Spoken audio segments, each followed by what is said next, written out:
Okay, hello everyone. Um, Thanks for your time attending today's WebEx. Um, so this is a topic for today's session on how we can help you eliminate unplanned downtime through your rotating equipment and your assets in your plan.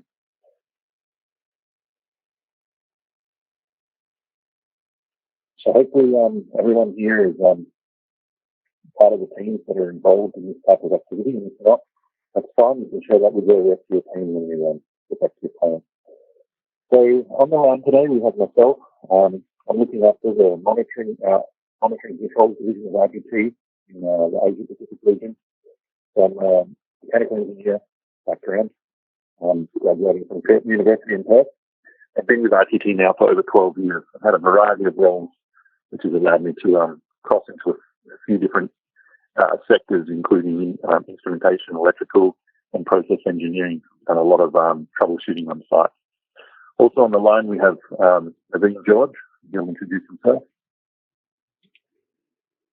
Hi, everyone. This is Naveen George, like I mentioned. I'm product manager for the iAlert product line. Been with ITT now for 6, going on 7 years. Worked in R&D for 6 years. And really glad to have you guys on this webinar. And the other person we have on the line to answer all your questions is Dave Rail.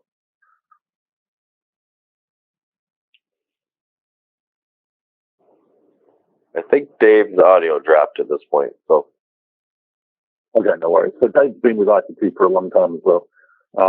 He's been dealing with our troubleshooting and sort of applications as well for the iAlert product in the field. So he's got a lot of condition monitoring background. Okay, so we'll start with the presentation. So the first thing we want to consider is what is downtime and how does it cost a company. Downtime is one of those very tricky topics to actually measure because a lot of times you can see physical costs, but there's also costs associated with downtime that are not directly obvious. However, once a financial team starts to do an investigation into the actual cost of a downtime event, it starts to become pretty elevated. So we're just going to put through some industry published data at the moment. There's quite a few different sources, and there'll be slight variance to the numbers, but in general, they're pretty close to what you're seeing here. So this one's an Aberdeen research result. So 82% of companies surveyed have experienced unplanned downtime at some time throughout the plant. When these events occur, on average, they were timed at 4 hours. Now, this unplanned event that we're discussing here is the whole plant, in general, a whole plant shutdown.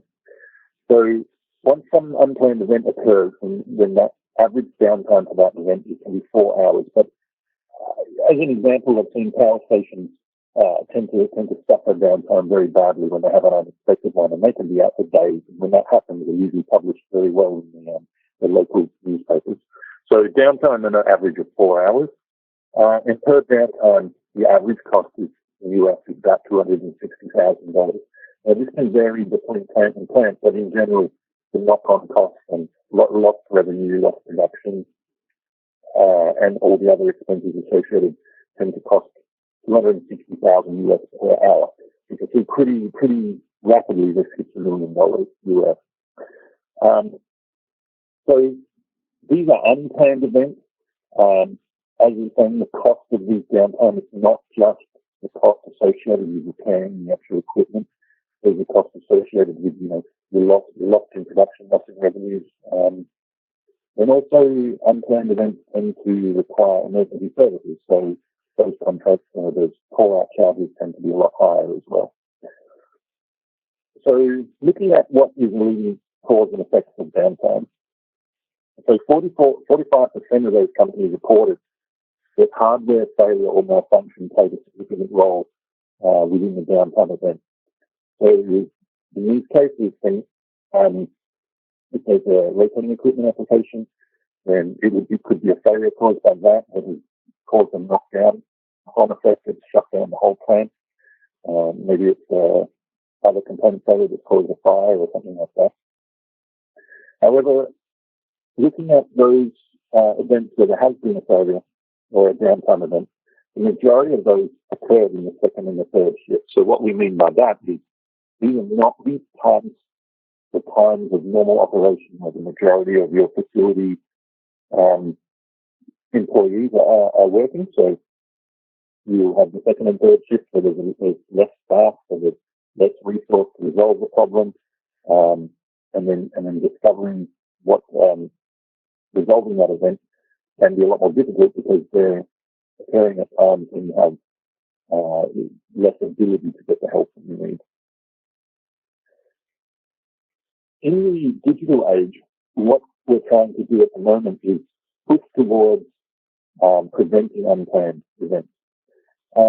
This sort of analysis of the market is where digital technologies can help towards preventing unplanned maintenance, unplanned downtime.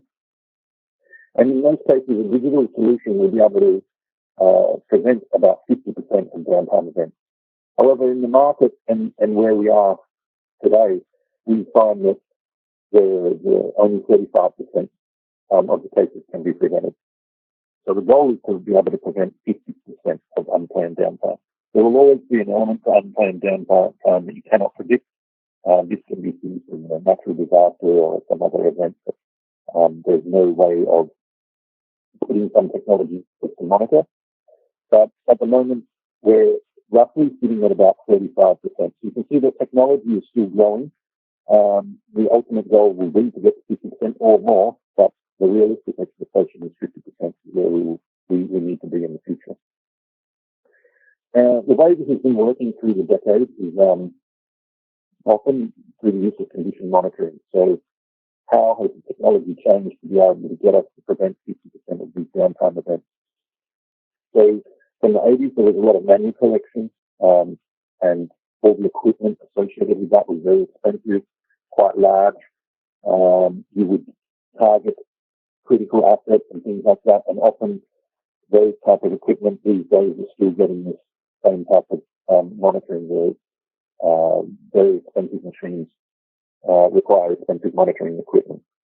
In the 90s, it started to move around with these large machines from the 80s became a bit more handheld, so you could get a lot of the power and the capacity from these large machines into a handheld device. So this type of technology started to become integrated into the way that condition monitoring was conducted in the plant.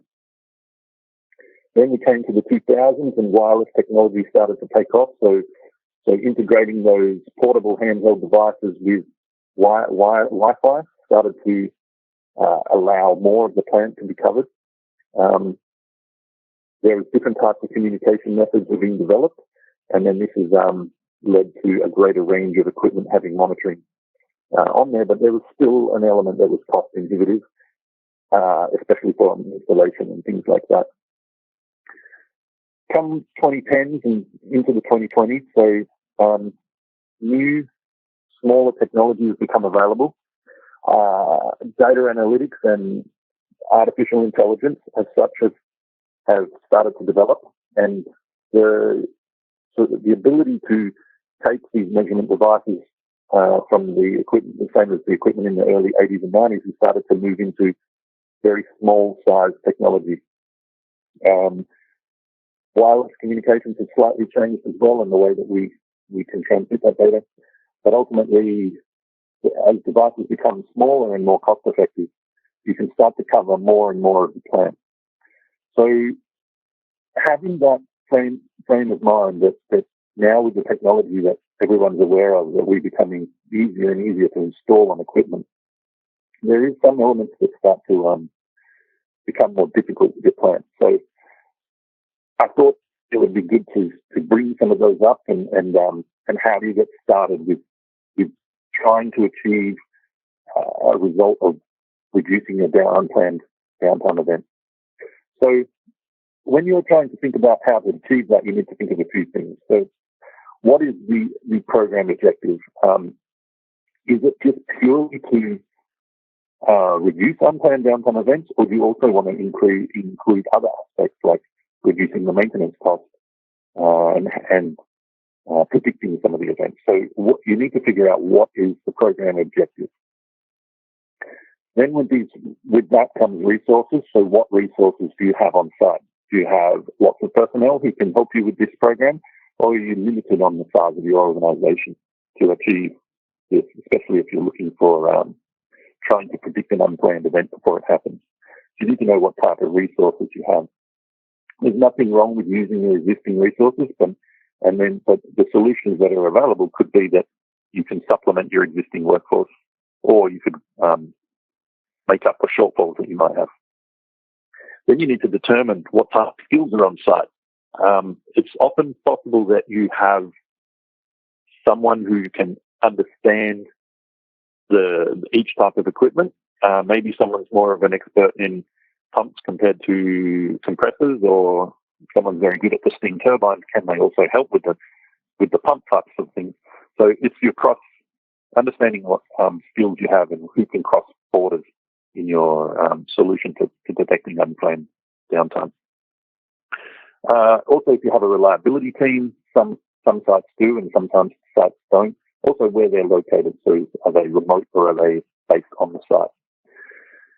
Then you need to think about what your current program's doing. So one of the things here is your current program achieving these results? So are you still getting unplanned downtime events occurring, even though you've been investing in condition-based monitoring programs?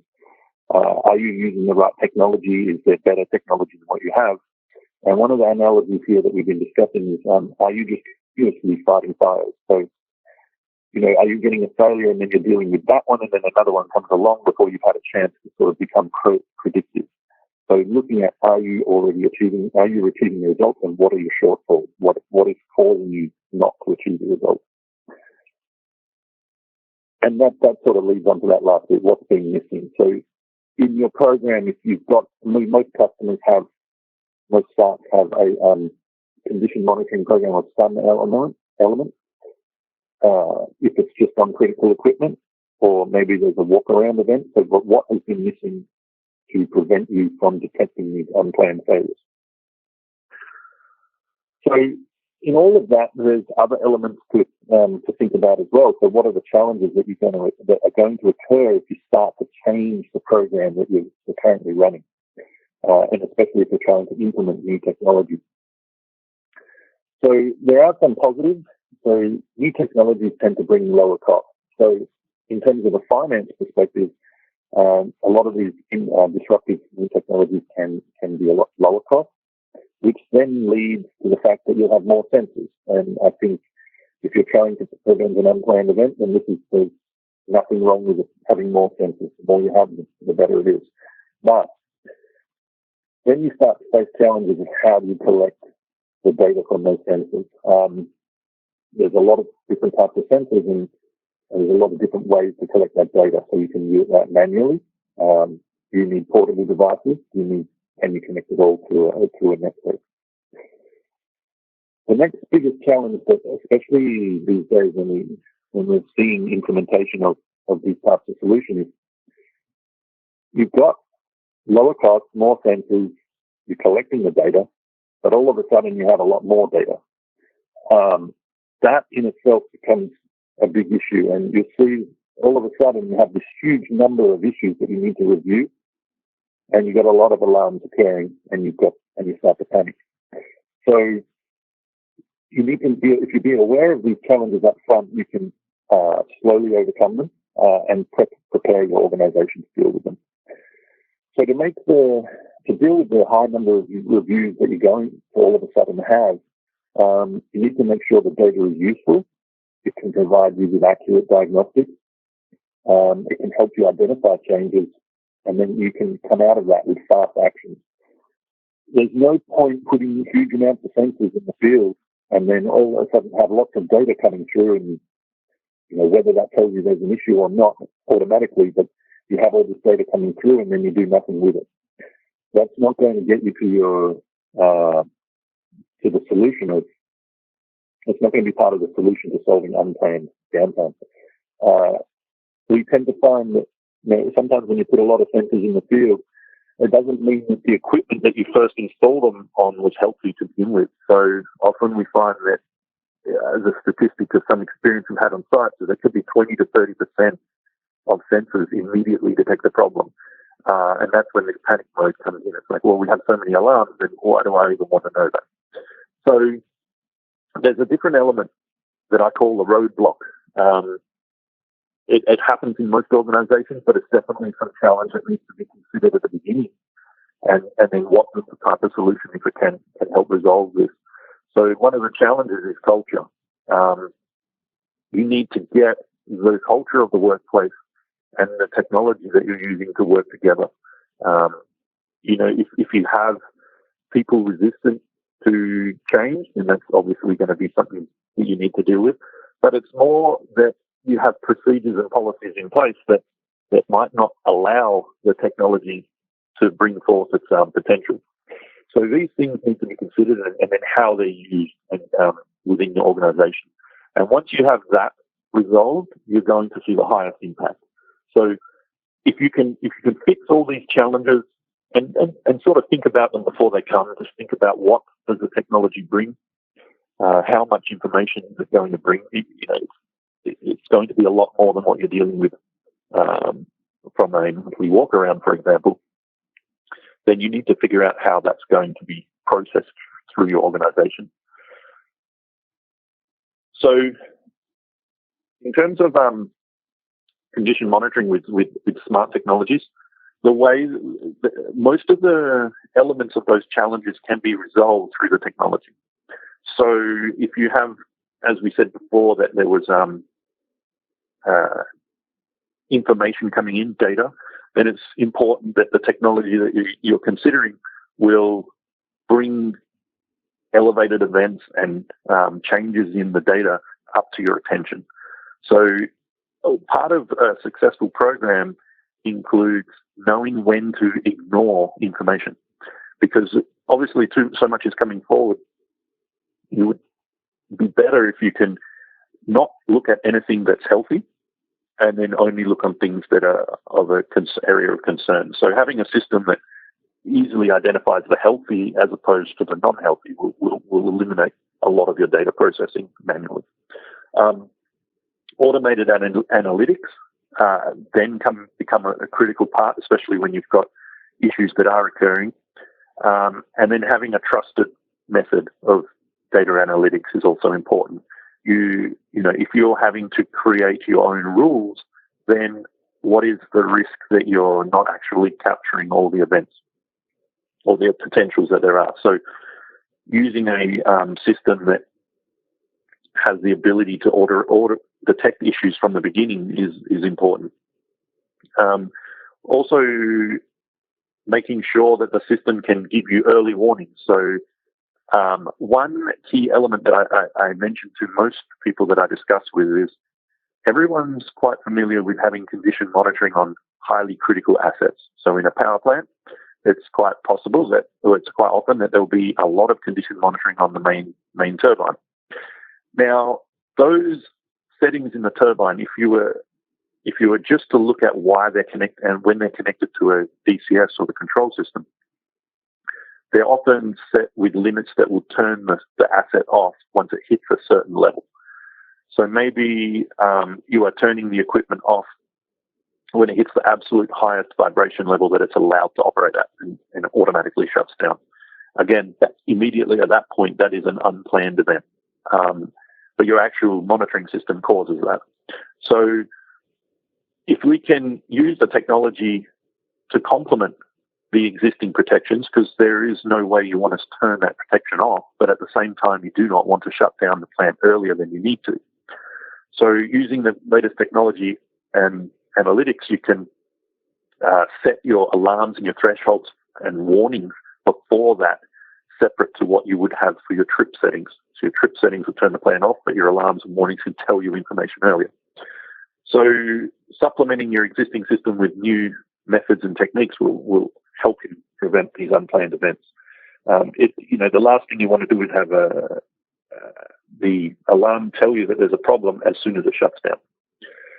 So these days as well, connecting all that data and getting systems to work rapidly, cloud solutions starts to become quite important. there's no one system that will solve all of your equipment's issues. So you need to start considering how to interconnect all the solutions. Also, there will be different expertise out in the market. So where there's some people who are very good with pumps and others who might be good with turbines. So you can bring these types of skills into one system. And cloud-based solutions definitely help resolve a lot of that. And they're and the security can keep people out of the system, but bring multiple systems together. Also, with cloud-based systems, you can allow access to remote parties. So, like you were saying before about what is your skill set available in the plant, where you're lacking the skills, you don't necessarily need to bring someone in to do that. You can get an outside source to help. One thing that's pretty critical towards the whole solution is how to keep it flexible and agile. It's important to be aware that technology is changing continuously, and you don't want to necessarily lock yourself into one solution. You want to be able to have a solution that can adapt as technology changes and bring more information in. So in that regard, in this situation, we're looking at, in this presentation, we're looking at rotating equipment. So what type of sensors do you need to consider for that information? So part of your setup, you need to figure out what you need to determine the asset health. You can start very simple with vibration and temperature, but you may need to consider to add pressure and other things like ultrasound. So you need to get with the right tool for the right job. Then there's elements about how do those sensors work. So are they just flagging out a known issue? Whether that's, so we call that hand raiser. So is it just flashing an alarm when something reaches a certain limit? Or is there an ability on that sensor to help you diagnose the event or give you earlier detection than when an alarm might happen? I've got some examples coming up about how that works. So you also need to make sure that your quality of data coming through is accurate and repeatable. There's no point having a sensor that's changing its accuracy over the time, its lifetime. You want to make sure that the sensor is giving you the same information over and over. Having a sensor located in one location and never moving it actually gives you the ability to measure that same point in time over and over. And the way that the people, if you had a manual version, someone might be installing it slightly different every time. Maybe they're putting it in a different position compared to someone else, and so you can't be sure that your data is repeatable. Whereas with a sensor located in the same spot, you know that it's not going to change. Those other factors are not going to change. You need to make sure it can fit in your environment and it has some sort of onboard memory. If it doesn't have onboard memory, then you may risk losing information, especially if there's connectivity issues or you're relying on another part of the system. Installation then becomes very critical, especially if you're trying to put out huge numbers of these types of sensors. Covering as much of your plant as possible is key to getting rid of these unplanned events. The unplanned events tend to come from locations that you're not monitoring continuously. Connectivity is the next issue. So how does that help you with your information? How will it bring that to where you need it? And making sure that you can access the sensors remotely or locally, depending on what your needs are and where they are compared to your people. So if you have assets that are located quite far from where your personnel operate, then you want to consider having that connected remotely. Whereas if your people are around the area all the time, then maybe that is the solution, that those people can be continuously, easily connecting to the device. The last thing there with connectivity is scalability, like how every time you add a new sensor, do you need to increase the other parts of your network, or can you reuse the existing components to just increase the quantity of sensors within that?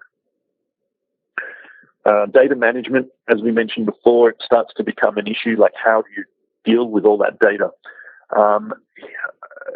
There are ways that you can have that embedded on site, so you could create your own historian and things like that, but the quantity of data coming in can be quite a lot higher than it was in the past. So if you previously you were monitoring, let's say 10% of your plant, and then all of a sudden you're trying to aim towards 100% of your plant, can your actual current systems handle that? So having that information stored on a cloud means you can reduce the capacity that you need on site, but also having that information viewable in a user-friendly format becomes critical. If you have the data coming through as just a set of numbers, then it's a lot harder to interpret what's going on than if you had that coming through as a graph that represents change. So also having the ability for that data to be accessed by all of the team rather than just one person. Earlier on, we were showing about that, you've got to consider your resources and you want to remove any roadblocks. So if you only have one person who can access the data, say through one software system, and you're restricted to the number of users for the license, then what if that person is not available? I mean, how would you then be able to access that information? So making sure it's flexible for the whole team to access to suit their skill levels is also important. Then reporting becomes critical because you don't want to be sitting there dealing with huge amounts of data and manually reporting on those systems. So having automated reporting is an important element as well. When you do identify a problem, you need to be able to deep dive into that data, whether it's manually or automatically.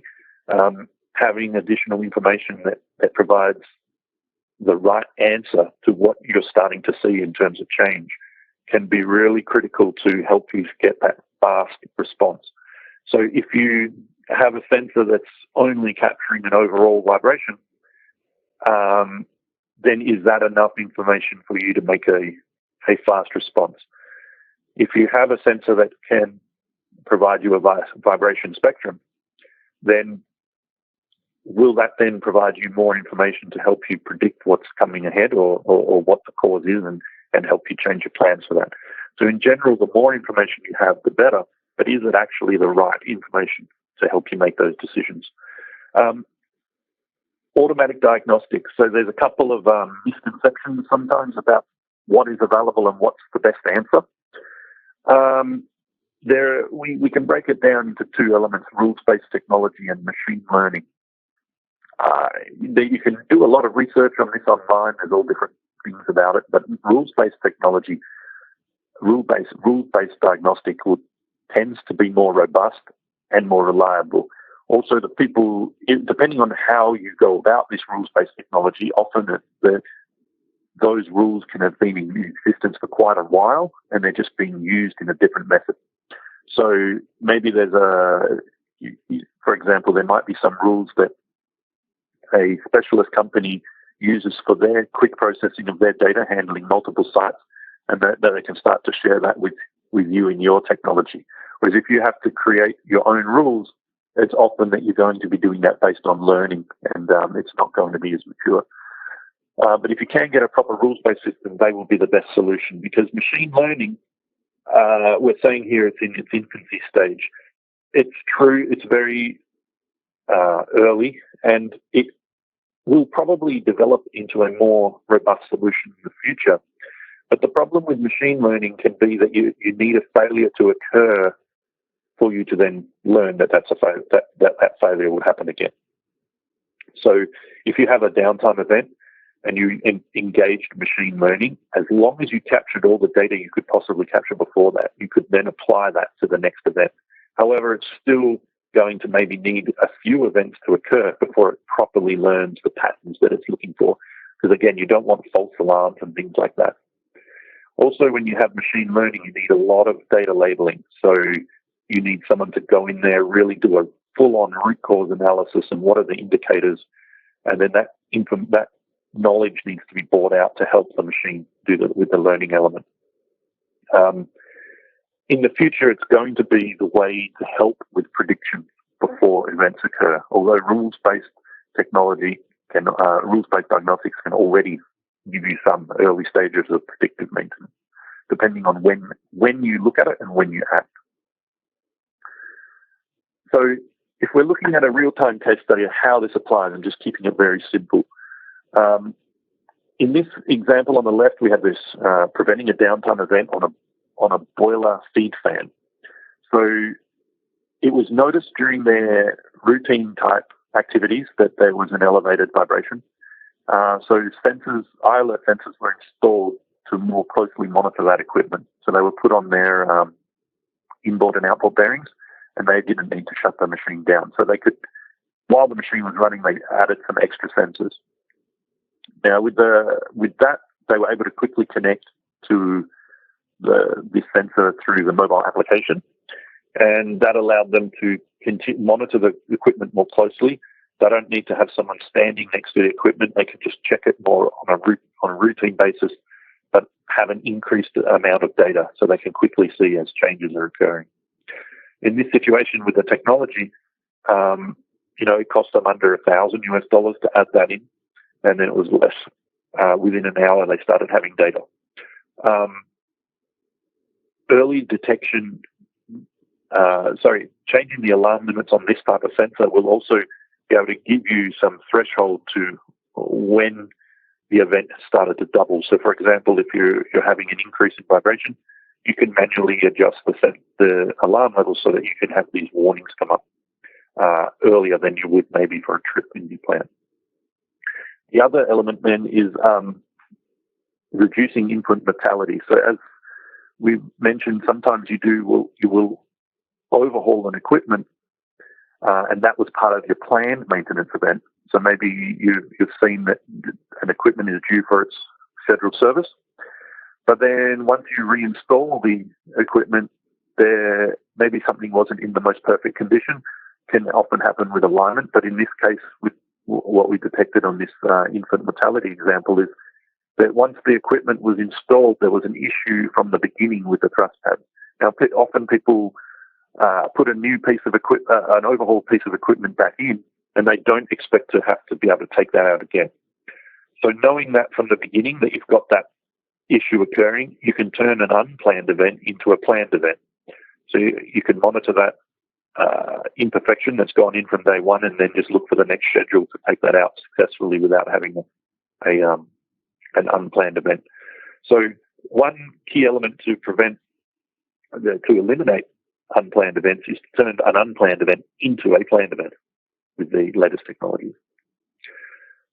So here I'm just going to quickly show you a case study, and then we'll be able to open it up to some questions.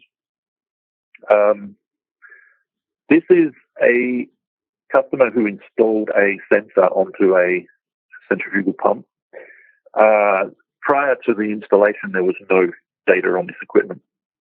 When it was put on, these peaks and troughs, the equipment is turned off when it's down low, and then every time they're turning on, we could see this vibration coming through. These are just overall vibrations on a trend on a timeline.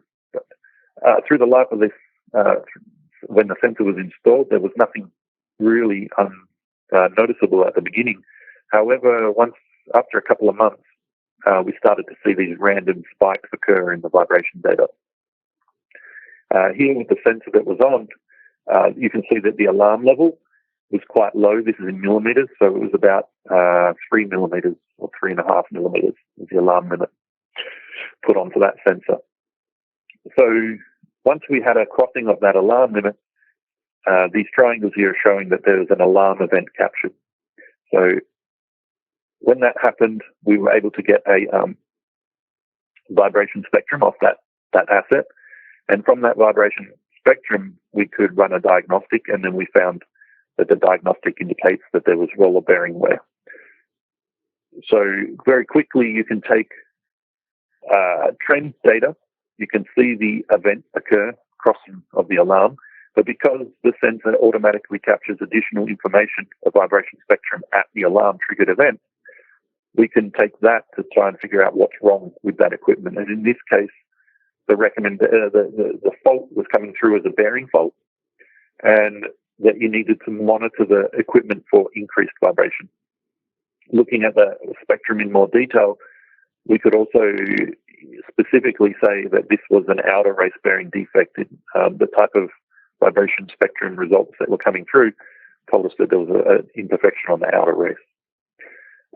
So in this case, as per the instructions, the system alarm level was changed. So there's increased from 3 millimeters, and it was put up to a very high limit, like the final limit that the customer decided before they were going to pull the equipment out. And it was monitored for several more months. So previously, the first alarm came up in October 2019, and they continued to run the pump, and then all of a sudden in January 7th sort of region, the alarm level started showing that it had gone up quite substantially since then. So again, we have another alarm event occurring with this triangle, but at that point the customer said, that's it, take the pump out. So in that event, the pump was taken out. It ran as long as possible. The customer made sure they had all the equipment, so the parts that they needed, so replacement bearings were already ready, sitting on standby. And then they planned to have this equipment come out as soon as they saw the higher vibrations. So everything was ready. Once it was taken out, it was rapidly returned to service, I think within 4 hours, because it was pretty simple to change the bearings on this equipment. After the event, we took the bearings and we opened them up, and we were able to find the imperfection that was diagnosed by the ILO. So in this case, instead of the customer reaching a point where we were here on the 7th of January and getting, within a day, we would have had a complete and utter destructive failure of that pump. Instead of having no notification, in this event, they had 3 months worth of planning. So again, just changing that unplanned event to a planned event. In this particular application, there was no knock-on effect to any other parts of the plant. They just needed to make sure that they were ready so that they could continue this equipment in service, because it was an intermittent duty. So yeah, hopefully that makes you understand what types of events we can detect with these new technologies, and then how to go about selecting that. So